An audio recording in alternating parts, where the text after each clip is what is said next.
హైడ్రా అంతా కూడా భావి తరాల వాళ్ళకు ఉపయోగపడుతుంది. భావి తరాల వాళ్ళందరూ కూడా బాగుంటే, చెరువులు కుంటలు అన్నీ బాగుంటే రేపు భావి తరాలు బాగుంటుందని చెప్పేసి ఒక అందమైన భాష్యం చెప్పి హైడ్రాని తీసుకొచ్చి కేవలం తనకు అనుకూలంగా ఉన్న వారికి ఒక తీరుగా, తనకు వ్యతిరేకంగా ఉన్న వారికి ఒక తీరుగా హైడ్రాను ఉపయోగిస్తున్న సంగతి మీకు అందరూ కూడా తెలిసిన విషయమే. ఇష్టం వచ్చిన వాళ్ళకు ఒక రకంగా, ఇష్టం లేని వాళ్ళకు ఒక రకంగా, బ్లాక్మెయిల్ చేయాలంటే ఇంకో రకంగా. ఎక్కడ కూడా ఇప్పటి వరకు కూడా అనేక సందర్భాల్లో వాళ్ళకి హైడ్రాకు వచ్చిన కంప్లైంట్లలో అది కాంగ్రెస్ ప్రభుత్వానికి ఏమన్నా ఆదాయాన్ని తెచ్చిపెట్టే మార్గం ఉంటే ఒక రకంగా ప్రవర్తిస్తుండ్రు, మరి ఆదాయం లేకుంటే ఇంకొక రకంగా ప్రవర్తిస్తుండ్రు. ఒక్క ఎన్ కన్వెన్షన్ కూల్చినప్పుడు ఈ రాష్ట్ర ప్రజలందరికీ కూడా ఒక రకమైనటువంటి ప్రభుత్వం బాగా చేస్తుందేమో అని చెప్పేసి ఆ రోజు అభిప్రాయం కనిపించింది. కానీ ఎన్ కన్వెన్షన్ కూల్చినాక అది కేవలం ట్రైలర్ మాత్రమే, ఒక సినిమా మాత్రమే అని చెప్పుకుంటూ దాని తర్వాత అనేక మంది పేద ప్రజల ఇల్లు కూలగొడుతూ, పెద్దవాళ్ళ భూములు రక్షించుకుంటూ, వాళ్ళ జోలికి వెళ్లకుండా, వాళ్ళని ఏమి అనకుండా కేవలం పేద ప్రజల వాళ్ళకు గుడిసెలు మాత్రం కూలగొట్టుకుంటూ ఏమనంటే హైడ్రా కంప్లైంట్ వచ్చింది, ఇది ప్రభుత్వ ల్యాండు, ఇది చెరువు కబ్జా చేసిన ల్యాండ్ అని చెప్పేసి ఎంతోమందిని నడి రోడ్డు మీద పడేసిన ఘనత ఈ హైడ్రాకు ఉన్నది. మరి పెద్దవాళ్ళ జోలికి ఎందుకు వెళ్తారని చెప్పేసి ఆ రోజు నుంచి ఈ రోజు వరకు ప్రతిపక్షంగా ఉన్న మేమందరం కూడా అడుగుతూనే ఉన్నాం. నిష్పక్షపాతంగా చేయండి. హైడ్రా అంటే నిష్పక్షపాతంగా మీ విధులు నిర్వర్తించండి. అంతేగాని మీ వాళ్ళకు ఒక నీతి, మరి పరాయి వాళ్ళకు ఒక నీతి అని చెప్పేసి చేయకండి అని చెప్పి విజ్ఞప్తి చేస్తున్నా కానీ ఏ రోజు కూడా పట్టించుకోకుండా పెడచెవిన పెట్టి కోర్టు స్టేలు, కోర్టు స్టేటస్కోలు, ఎన్ని ఉత్తర్వులు ఉన్నా కానీ హై హ్యాండెడ్నెస్గా ఇలా కంచె నిర్మించిన ఘనత హైడ్రాది. కొన్ని లక్షల కోట్ల రూపాయల వర్తు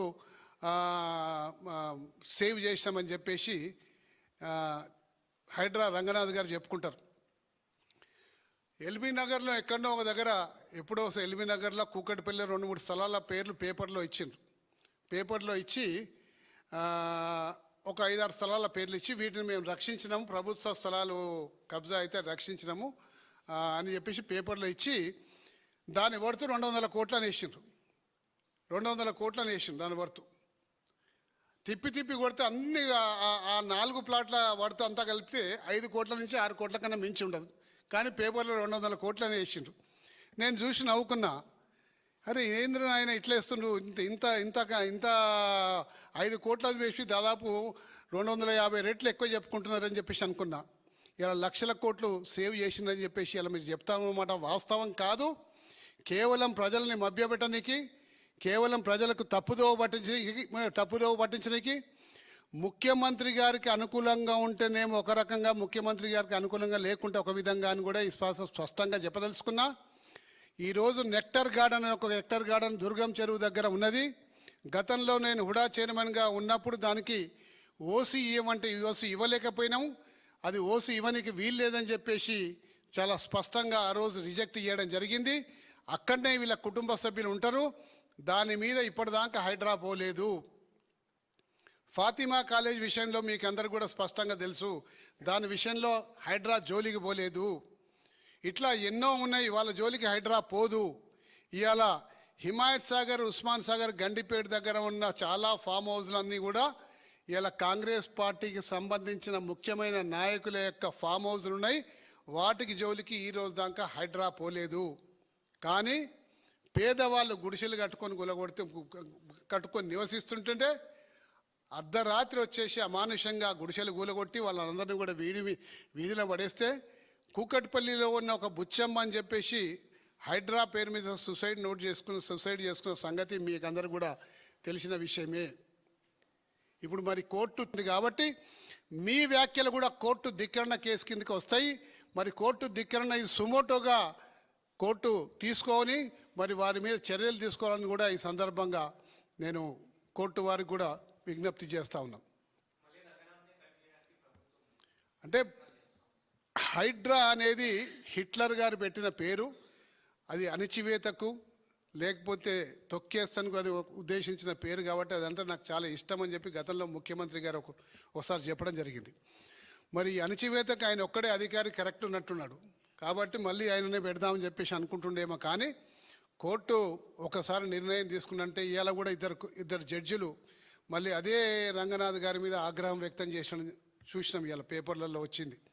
కాబట్టి మళ్ళీ ఆయన్నే పెట్టిందంటే మరి ఎంతమందిని ఇంకా టార్గెట్ చేసిన అన్న సంగతి ఇంకా మాకు అర్థమవుతా ఉంది. అంటే ఇంకా చాలామంది ఈ లిస్టులో ఉన్నారు, వాళ్ళ పని ఇంకా కాలేదు. మరి కేవలం కొంతమంది పని అయినట్టున్నది, మరి ఇంకా చాలామంది పని చేయాలని చెప్పి అనుకుంటున్నావు కాబట్టి ఆయననే కంటిన్యూ చేస్తామని చెప్పేసి మరి ముఖ్యమంత్రి గారు చెప్పడం జరిగింది. మరి ఈ విధంగా వ్యవస్థ ఈ విధంగా ఉంటే సిస్టమ్ని పాడు చేస్తే సిస్టమ్ ఎప్పుడు కూడా నిజంగా చాలా అనేక రకాలుగా ప్రజలు అవస్థపడుతుంది.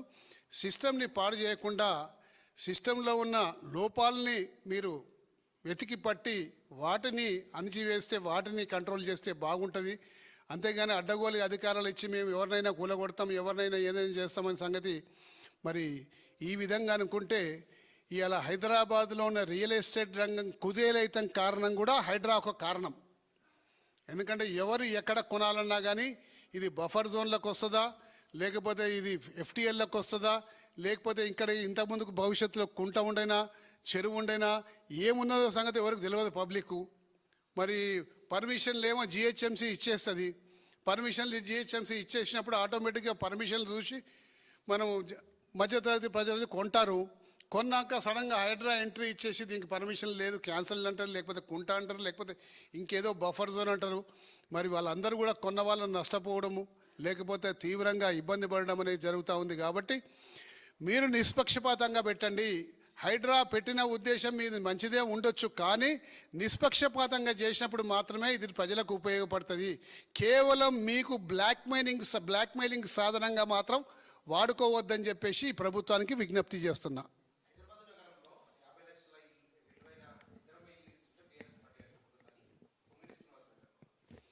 50 లక్షల ఇండ్లు ఇస్తున్నప్పుడు బీఆర్ఎస్ ఇంకొక ఇల్లు కూడా మొదలు పెట్టలేదు.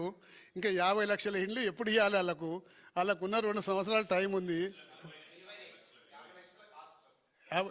50 లక్షల కాస్ట్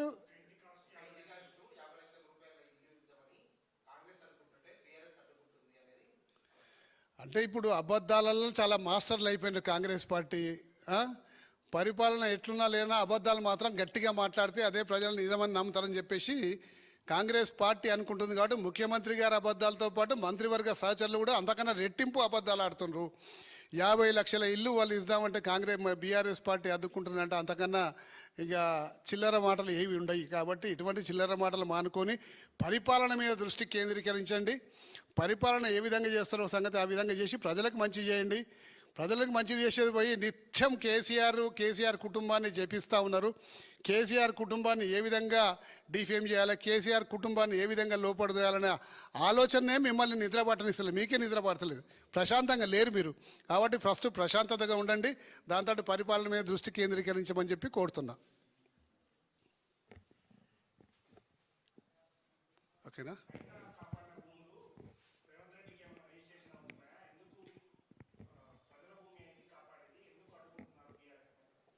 చాలా భూములు కాపాడదామని చెప్పేసి మరి హైడ్రా వాళ్ళు ఇట్లా వస్తుండ్రు, హైడ్రా వాళ్ళు తెలుసుకునే సంగతి తెలుసుకొని అనేక మంది ఎవరు మమ్మల్ని రక్షిస్తారని చెప్పి అనేక మంది దగ్గర పోతే అలా కూలగొట్టిన కొన్ని మాత్రమే పేపర్లలో చూపెడుతున్నాం. కూలగొట్టకుండా అండర్ హ్యాండ్ సెటిల్మెంట్ అయినవి చాలా ఉన్నాయి. అవి మీ దృష్టికి రాలేదు. అంటే హైడ్రాని బూచిగా చూపెట్టేసి సెటిల్మెంట్లు చేసుకునేవి చాలా ఉన్నాయి. కాబట్టి అవి దృష్టికి రాకుండా చిన్న చిన్న ముక్కలు ఉంటాయి చూడండి, ప్రసాదం, దేవుని ప్రసాదం ముక్కలు లాంటివి మాత్రం గీపర్లలో బాగా చూపెడుతున్నారు.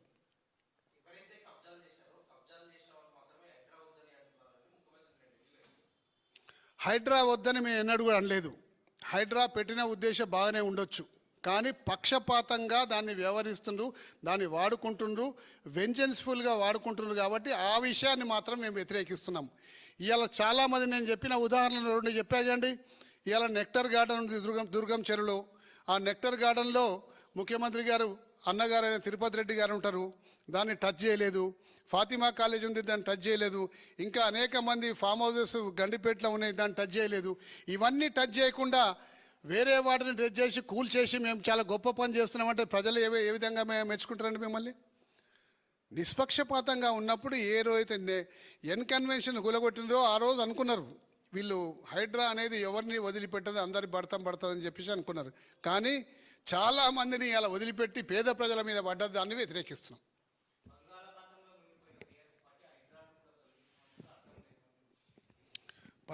పది సంవత్సరాలు అధికారంలో లేనప్పుడు కాంగ్రెస్ పార్టీని కూడా అట్లనే అనుకున్నారు, బంగాళాఖాతంలో కలిసిపోయిందని చెప్పేసి.